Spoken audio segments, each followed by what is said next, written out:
अब बीएसएनएल करेगा धमाका। एयरटेल और जियो की मनमानी होगी बंद।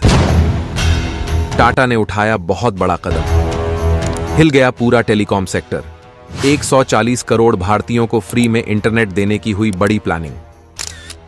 अब इंटरनेट दुनिया का बदल जाएगा पूरा नक्शा। दोस्तों, जिस तरह से प्राइवेट टेलीकॉम कंपनियां, वो चाहे एयरटेल हो, जियो हो या फिर वोडाफोन और आइडिया ही क्यों ना हो, सभी प्राइवेट कंपनियां अपनी मोनोपोली 140 करोड़ भारतीयों पर चला रही हैं। वह जब चाहे इंटरनेट और रिचार्ज का दाम बढ़ा देती है, जिसकी वजह से आम जनता पूरी तरह से टूट चुकी है। और अभी हाल ही में जिस तरह से अचानक इंटरनेट का दाम बढ़ा है, उसकी वजह से भारतीय आम जनता और ज्यादा परेशान हो चुकी है।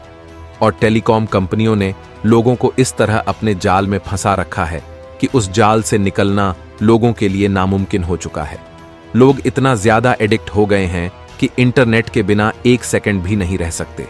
और इसी मजबूरी का फायदा टेलीकॉम कंपनियां उठा रही हैं। लेकिन अब इन प्राइवेट टेलीकॉम कंपनियों को मार्केट से छुट्टी करने के लिए भारत की सरकारी टेलीकॉम कंपनी बीएसएनएल मैदान में कूद पड़ी है। अब यहां पर सबसे बड़ा सवाल यह है कि क्या भारत के बीएसएनएल में है दम? क्या बीएसएनएल बन सकता है भारत के टेलीकॉम की दुनिया का बादशाह? क्या बीएसएनएल, एयरटेल और जियो का मार्केट खा सकता है? दोस्तों, ये बात सुनने में आपको अजीब लग रही होगी, क्योंकि बीएसएनएल से ज्यादा एक्सपेक्टेशन आज के भारतीयों को नहीं है। बीएसएनएल ने अपनी सर्विस हमेशा लोगों को खराब ही दी है। नेटवर्क इशू हमेशा देखने को मिला है, इसलिए इस तरह का सोचना स्वाभाविक है। लेकिन दोस्तों, मार्केट में हुई है कुछ ऐसी खलबली जिसके बाद बीएसएनएल फिर से ट्रेंड करने लगा है। बीएसएनएल नया जियो बन सकता है, लेकिन उसके सामने कुछ चैलेंज आने वाली हैं। आज के इस वीडियो में समझेंगे किस तरीके से मोबाइल कंपनियां लंबा पैसा चूसने की फिराक में हैं और बीएसएनएल हम लोगों को कैसे इस परेशानी से निजात दिला सकता है। पूरी रिपोर्ट क्या है, चलिए जानते हैं आज के इस खास वीडियो में। दरअसल 3 जुलाई 2024 से सभी प्राइवेट कंपनियों ने अपने रिचार्ज प्लान को बढ़ाकर महंगा कर दिया है। यानी कि अब पहले रिचार्ज के अपेक्षा नया रिचार्ज 27 से लेकर 40% तक बढ़ सकता है। और इस खबर से पूरी खलबली मची हुई है। अब लोगों को इंटरनेट चलाने की ऐसी आदत लगी है कि बिना रिचार्ज के कोई भी नहीं रह सकता। ऐसे में कंपनियां जब चाहे जितना चाहे उतना पैसा लुट सकती है। अब सवाल यह उठता है कि आखिर इन कंपनियों ने अचानक अपनी प्राइसेस क्यों बढ़ा दी? इसके पीछे की असल वजह क्या है? तो आपको बता दें कि हाल ही में जो 5G स्पेक्ट्रम का टेस्टिंग हुआ था, यानी कि भारत सरकार ने जो नीलामी की थी 5G के स्पेक्ट्रम की, तो इन कंपनियों ने इसमें पार्टिसिपेट किया था और 1.5 लाख करोड़ का इन्होंने इन्वेस्टमेंट किया है। अब बारी आ चुकी है उस इन्वेस्टमेंट को वसूलने की और इन कंपनियों ने एक बेहतरीन प्लान बनाया। एक ऐसी योजना बनाई जिसके तहत आम जनता से उन पैसों की वसूली की जा सके। दरअसल दोस्तों, इन कंपनियों ने जिस टर्मिनोलॉजी को अपनाया है उसका नाम है ARPU, यानी एवरेज रेवेन्यू पर यूजर, यानी एक व्यक्ति से एवरेज कितना कमा लेती हैं कंपनियां। तो जरा आंकड़ा सुन लीजिए। अगर जियो की बात करें तो जियो 181 रुपया प्रति यूजर कमाता है। एयरटेल 209 रुपया प्रति यूजर कमाता है। VI का थोड़ा कम है, यानी 135। तो दोस्तों, एयरटेल ने टारगेट रखा है कि अब 209 रुपये के जगह उसका एवरेज रेवेन्यू पर यूजर 300 हो जाए। अब बाकी कैलकुलेट कर लीजिए, जियो कितना बढ़ाएगा और वोडाफोन आइडिया कितना बढ़ा सकता है। तो अब मार्केट से वसूली शुरू हो चुकी है।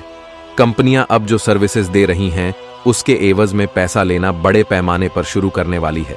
वहीं देखा जाए तो जो यूजर इस्तेमाल करते हैं उनका बेस बड़ा नहीं हो रहा है, लेकिन नए मोबाइल यूजर निकलकर कम मात्रा में आ रहे हैं। लगभग सभी के पास मोबाइल पहुंच चुका है, तो यूजर बेस नया नहीं बन रहा है। और इन कंपनियों को ऐसा करने की जरूरत इसलिए पड़ी क्योंकि अगर वह पैसा नहीं लेंगे तो वह अपनी सर्विस अच्छे तरीके से यूजर तक नहीं पहुंचा पाएंगे। दरअसल इसके लिए नए इंफ्रास्ट्रक्चर को डालना पड़ेगा। 5G इंफ्रास्ट्रक्चर डालने के लिए 5G हर जगह पहुंचाना होगा। इसमें पैसा लगेगा, अच्छी खासी लागत लगेगी।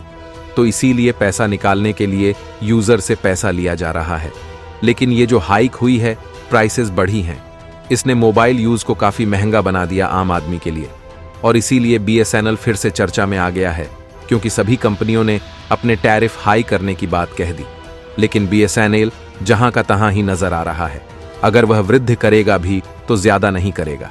लेकिन देखा जाए तो बीएसएनएल इस वक्त सबसे सस्ता डेटा प्लान, सबसे सस्ता टेलीफोन प्लान दे रहा है।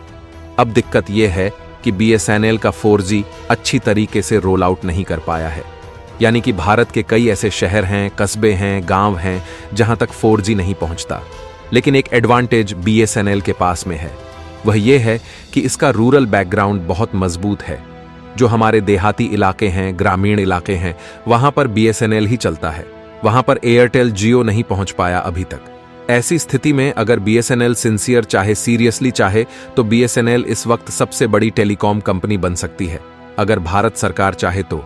अगर भारत सरकार सही तरीके से इसमें रिफॉर्म लाए, अगर क्रांतिकारी बदलाव लाया जाए बीएसएनएल के अंदर, तो बीएसएनएल तुरंत अंबानी को, भारतीय एयरटेल वालों को, सबको हरा सकता है।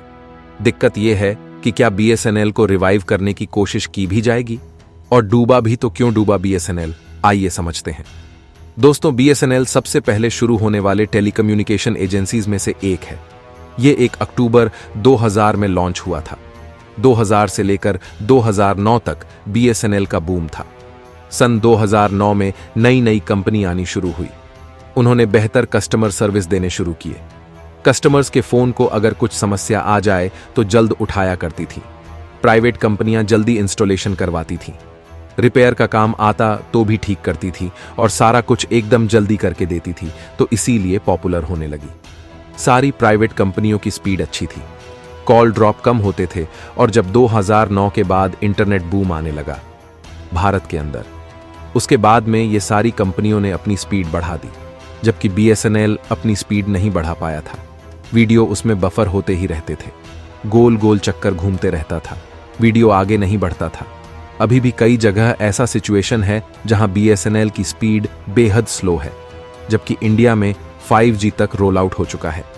टेक्नोलॉजी का यह लैग यानी पुअर कस्टमर सर्विस, उसमें खराबी और 4G को पूरी जगह अप्लाई न कर पाना, ये सारी चीजें बताता है कि क्यों बीएसएनएल को लोग छोड़कर जा रहे हैं।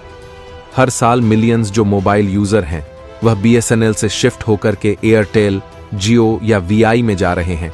और खासकर जो गांव से शहरों की तरफ आते हैं वो अपना नंबर पोर्ट कराना ज्यादा बेहतर समझते हैं। गांव में देखा जाए तो बीएसएनएल की बहुत ज्यादा अच्छी अप्रोच है, रीच है, स्पीड उतनी नहीं आती, लेकिन वहां बीएसएनएल ही काम करता है। लेकिन अब बीएसएनएल ने प्लान किया है कि सन 2024 तक सभी तक 4G स्पीड पहुंचा देगा और 2025 तक 5G फायद पहुंचाने की कोशिश करेगा। अगर ऐसा होता है और इसमें बीएसएनएल खरा उतरता है तो डेफिनेटली लोग बीएसएनएल की तरफ शिफ्ट हो सकते हैं।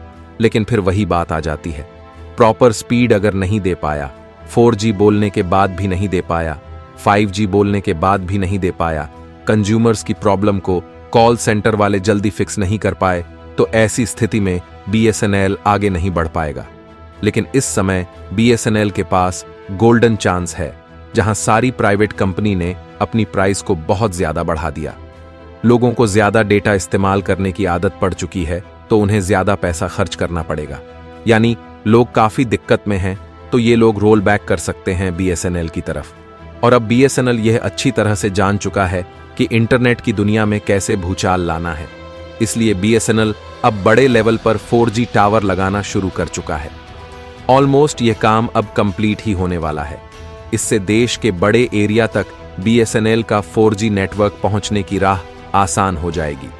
खास बात है कि बीएसएनएल जहां भी अपने नेटवर्क को अपग्रेड कर रही है, उसे भविष्य में 5G में बदलना आसान होगा। बीएसएनएल उन ग्रामीण इलाकों में 4G सर्विसेज को पहुंचाना चाहती है जहां किसी और कंपनी की सर्विस नहीं पहुंची है। मकसद उन इलाकों तक कनेक्टिविटी पहुंचाना है जो सुविधाओं से पीछे हैं। जो यूजर्स अभी 2G और 3G नेटवर्क से जुड़े हैं, उन्हें 4G नेटवर्क पर लाया जाएगा। अगर बीएसएनएल ने जो प्लान बनाकर रखा है, पूरे भारत भर में कोई भी ऐसा इलाका न बचे जहां बीएसएनएल मौजूद हो और 4G न मिले। अगर यह करने में कामयाब हो गया तो बीएसएनएल हिट हो सकता है। अगर गवर्नमेंट ने फाइनेंशियल सपोर्ट अच्छे से कर दिया तो डेफिनेटली बीएसएनएल उभर सकता है। तो दोस्तों, इस बारे में आपको क्या लगता है, कमेंट में अवश्य बताइएगा। जय हिंद, जय भारत।